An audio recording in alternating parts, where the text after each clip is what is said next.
Défense, le colonel-major Alassane Moné, et le chef d'état-major des forces armées, le général Pinkrenoma Zagré. Une délégation du Conseil national de transition, les ambassadeurs de France, des États-Unis d'Amérique et de l'Union européenne, membres du groupe international de suivi et d'accompagnement de la transition au Burkina Faso, les organisations de la société civile, les principaux partis politiques.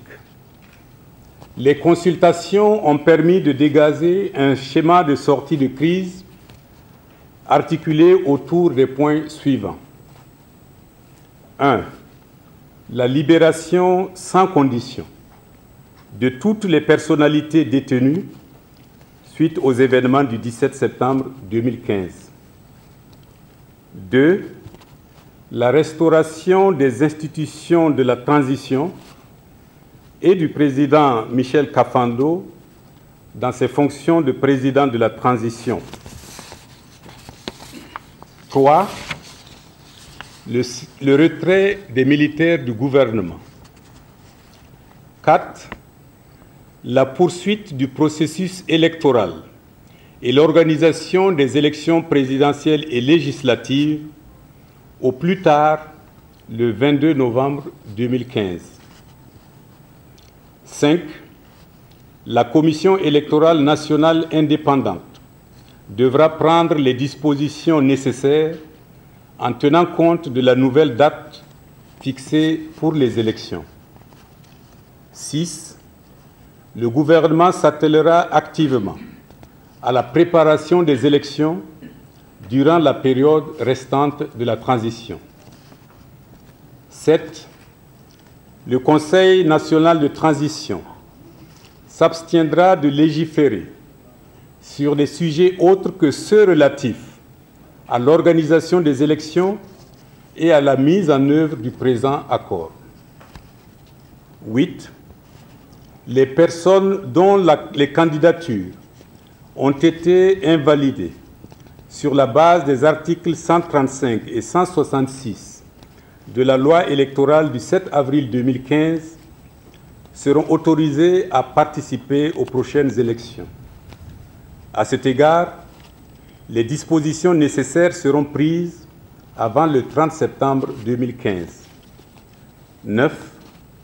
Toutes les questions nécessitant un traitement à long terme, telles que la réforme du secteur de la sécurité et de la défense, y compris le RSP, seront laissées à l'appréciation du président et du gouvernement issus des prochains. 10.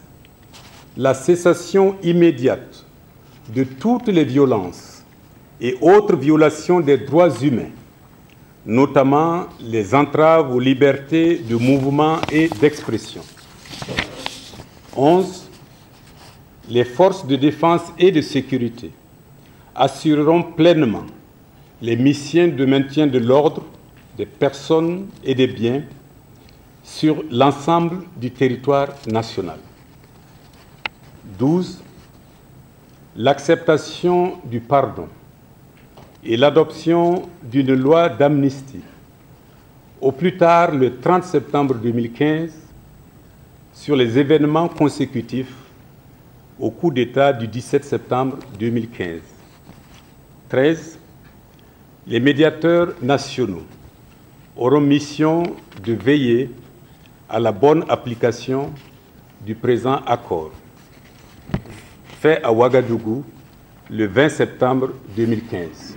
Schéma qui sera présenté le mardi à Abuja pour que la conférence des chefs d'État et de gouvernement de la CEDEAO puisse prendre les décisions qu'impose la situation, à la suite de quoi mission sera envoyée à Ouagadougou pour mise en œuvre.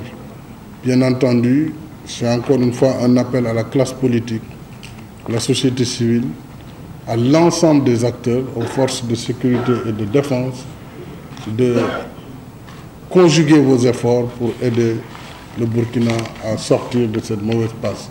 Voilà, mesdames et messieurs, ce que je tenais à vous dire, en vous remerciant encore une fois pour votre patience et pour également votre engagement.